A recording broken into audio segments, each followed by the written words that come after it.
Hey YouTube, this is DNL Machine here, helping out with some more tricks to keep you out of the Jello pudding. This is a John Deere 3 Series, 300 series, similar to the 500 series, whatever. This tractor is about 10, 12, 15 years old. I'm changing the oil, get ready for spring. There's the oil drain, it's draining out into the pan.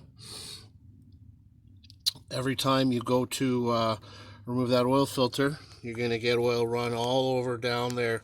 So, number one, park your tractor at a bit of an angle. See how that's kind of leaning towards the front left corner?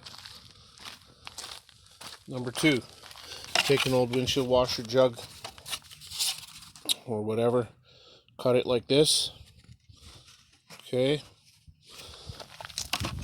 Once your oil's pretty much stopped draining, grab your oil plug, make sure it's got the O-ring, put it back in.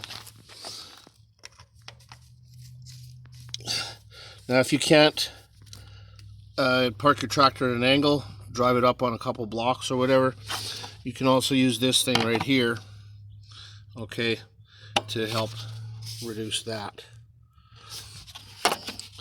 Then when you go to take your oil filter out, just jam that in there, okay, look them on, no hands, blah blah blah.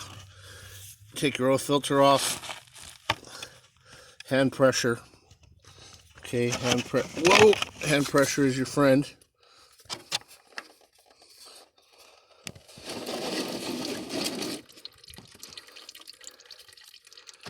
And as you can see, okay, we got the full oil control